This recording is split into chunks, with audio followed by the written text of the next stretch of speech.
2 ദിനവൃത്താന്തം 34 അധ്യായം. ജോസിയ. രാജാവാകുമ്പോൾ ജോസിയായ്ക്ക് 8 വയസ്സായിരുന്നു. അവൻ 31 വർഷം ജെറുസലേമിൽ വാണു. അവൻ കർത്താവിൻ്റെ മുൻപാകെ നീതി പ്രവർത്തിച്ചു.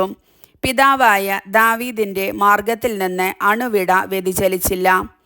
അവൻ തൻ്റെ 8-ാം ഭരണവർഷത്തിൽ ചെറുപ്പമായിരിക്കെ തന്നെ പിതാവായ ദാവീദിൻ്റെ ദൈവത്തെ അന്വേഷിക്കാൻ ആരംഭിച്ചു. രാജാവായി 12 വർഷമായപ്പോൾ യൂദായിലും ജെറുസലേമിലുമുണ്ടായിരുന്ന പൂജാഗിരികളും അശേര പ്രതിഷ്ഠകളും കൊത്തുവിഗ്രഹങ്ങൾ, വാർപ്പു പ്രതിമകൾ എന്നിവയും നശിപ്പിക്കാൻ തുടങ്ങി. അവൻ്റെ മുൻപിൽ വെച്ച് അവർ ബാലിൻ്റെ ബലിപീഠങ്ങൾ തകർത്തു. അവയ്ക്ക് മുകളിലുണ്ടായിരുന്ന ധൂപപീഠങ്ങൾ തല്ലി തകർത്തു. അശേര പ്രതിഷ്ഠകളും കൊത്തുവിഗ്രഹങ്ങളും വാർപ്പു പ്രതിമകളും തച്ചുടച്ചു. അവ ധൂളിയാക്കി അവയ്ക്ക് ബലിയർപ്പിച്ചിരുന്നവരുടെ ശവകുടീരങ്ങൾക്കു മീതെ വിതറി. പുരോഹിതന്മാരുടെ അസ്ഥികൾ അവരുടെ ബലിപീഠങ്ങളിൽ വെച്ച് കത്തിച്ചു. അങ്ങനെ യൂദായെയും ജെറുസലേമിനെയും ശുദ്ധീകരിച്ചു. മനാസെ, എഫ്രായിം, ശിമയോൻ തുടങ്ങി നഫ്താലി വരെയുള്ള ദേശങ്ങളിലെ നഗരങ്ങളിലും പ്രാന്തപ്രദേശങ്ങളിലും ഇത് തുടർന്നു. ഇസ്രായേൽ ദേശത്തുടനീളം ഉണ്ടായിരുന്ന ബലിപീഠങ്ങൾ അവൻ നശിപ്പിച്ചു. അശേര പ്രതിഷ്ഠകളും വിഗ്രഹങ്ങളും തകർത്ത് പൊടിയാക്കി. ധൂപപീഠങ്ങൾ ഇടിച്ചു പൊളിച്ചു. അനന്തരം അവൻ ജെറുസലേമിലേക്ക് മടങ്ങി. നിയമഗ്രന്ഥം കണ്ടുകിട്ടുന്നു. 18-ാം ഭരണവർഷത്തിൽ ദേശവും ആലയവും ശുദ്ധീകരിച്ചതിനു ശേഷം അസാലിയായുടെ മകൻ ഷാഫാനെയും നഗരാധിപനായ മാസായെയും യോവാഹാസിൻ്റെ മകനും രേഖകൾ സൂക്ഷിക്കുന്നവനുമായ യോവാഹിനെയും തൻ്റെ ദൈവമായ കർത്താവിൻ്റെ ആലയം പുനരുദ്ധരിക്കാൻ ജോസിയ നിയോഗിച്ചു. വാതിൽ കാവൽക്കാരായ ലേവ്യർ ദേവാലയത്തിൽ ശേഖരിച്ച പണം അവൻ പ്രധാന പുരോഹിതനായ ഹിൽക്കിയായെ ഏൽപ്പിച്ചു. ഈ പണം മനാസെ, എഫ്രായിം, ഇസ്രായേലിൻ്റെ മറ്റു പ്രദേശങ്ങൾ, യൂദ, ബെഞ്ചമിൻ, ജെറുസലേം എന്നിവിടങ്ങളിൽ നിന്ന് പിരിച്ചെടുത്തതായിരുന്നു. അത് ജോലിയുടെ മേൽനോട്ടം വഹിച്ചിരുന്നവരെ ഏൽപ്പിച്ചു. അവർ പണം ദേവാലയത്തിൻ്റെ കേടുപോക്കാൻ ഉപയോഗിച്ചു. യൂദ രാജാക്കന്മാരുടെ അശ്രദ്ധ കാരണം ജീർണിച്ചു പോയ കെട്ടിടങ്ങളുടെ കേടുപോക്കുന്നതിന് ചെത്തിയെടുത്ത കല്ലും തുലാങ്ങൾക്കുള്ള തടിയും വാങ്ങാൻ മരപ്പണിക്കാർക്കും കൽപ്പണിക്കാർക്കും അവർ ആ പണം കൊടുത്തു. പണിക്കാർ വിശ്വസ്തയോടെ ജോലി ചെയ്തു. അവരുടെ മേൽനോട്ടം വഹിക്കുന്നതിന് മെറാറി വംശജനായ യഹത്ത്, ഒബാദിയ, കൊഹാത്ത് വംശജരായ സഗറിയ, മെഷുല്ലാം എന്നീ ലേവ്യരെ നിയോഗിച്ചു. സംഗീതോപകരണങ്ങളിൽ വൈദഗ്ധ്യമുള്ള ലേവ്യർ ചുമടെടുക്കുന്നവരുടെയും മറ്റേതുതരം ജോലി ചെയ്യുന്നവരുടെയും ചുമതല വഹിച്ചു. ലേവ്യരിൽ ഇനിയും ചിലർ പകർപ്പെഴുത്തുകാരും സേവകന്മാരും വാതിൽ കാവൽക്കാരുമായിരുന്നു. കർത്താവിൻ്റെ ദേവാലയത്തിൽ നിക്ഷേപിച്ചിരുന്ന പണം പുറത്തെടുത്തപ്പോൾ മോശ മുഖേന കർത്താവ് നൽകിയിരുന്ന നിയമത്തിൻ്റെ ഗ്രന്ഥം ഹിൽക്കിയ പുരോഹിതൻ കണ്ടെത്തി. അവൻ വിചാരിപ്പുകാരനായ ഷാഫാനോട് പറഞ്ഞു, കർത്താവിൻ്റെ ആലയത്തിൽ ഞാൻ നിയമഗ്രന്ഥം കണ്ടെത്തിയിരിക്കുന്നു. അവൻ ഗ്രന്ഥം ഷാഫാനെ ഏൽപ്പിച്ചു. അത് രാജാവിൻ്റെ അടുത്ത് കൊണ്ടുവന്നിട്ട് ഷാഫാൻ പറഞ്ഞു, അങ്ങ് ആജ്ഞാപിച്ചതെല്ലാം സേവകർ അനുവർത്തിക്കുന്നു. കർത്താവിൻ്റെ ആലയത്തിലുണ്ടായിരുന്ന പണം മുഴുവൻ അവർ പണിക്കാരെയും മേൽനോട്ടക്കാരെയും ഏൽപ്പിച്ചു. കാര്യസ്ഥനായ ഷാഫാൻ പറഞ്ഞു, ഹിൽക്കിയ പുരോഹിതൻ എൻ്റെ കയ്യിൽ ഒരു ഗ്രന്ഥം തന്നിട്ടുണ്ട്. അവൻ അത് രാജാവിൻ്റെ മുൻപിൽ വായിച്ചു.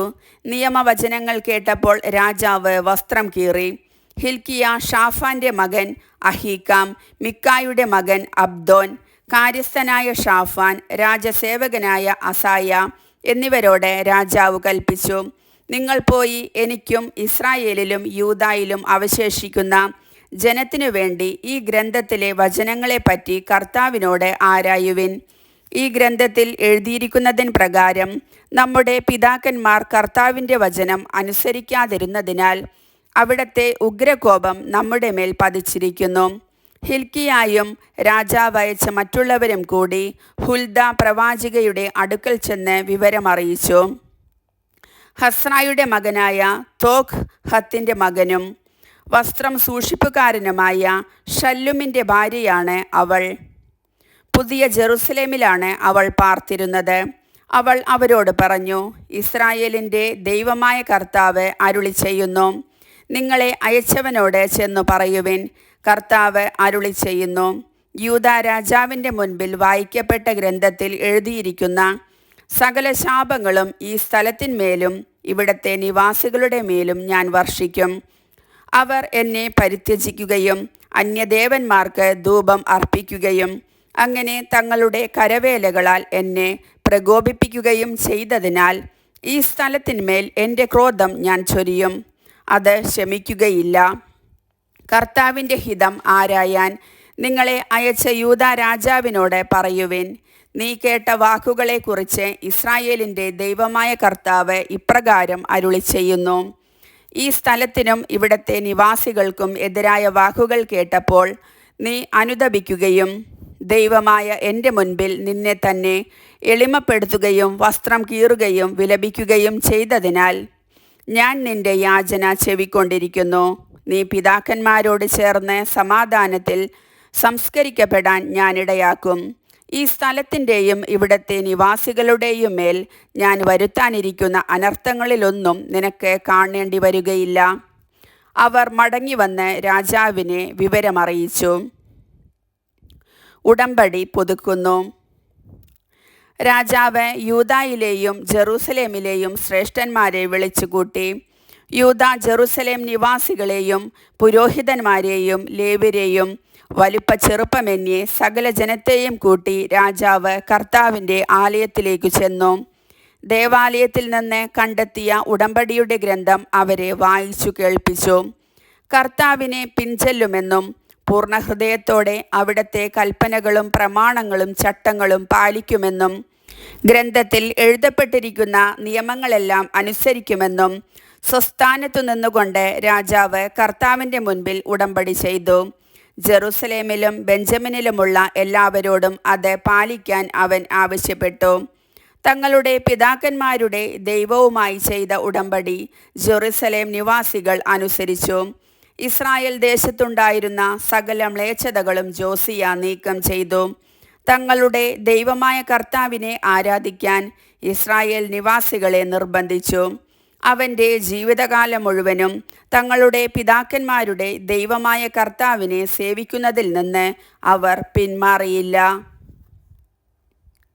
കർത്താവിൻ്റെ വചനം.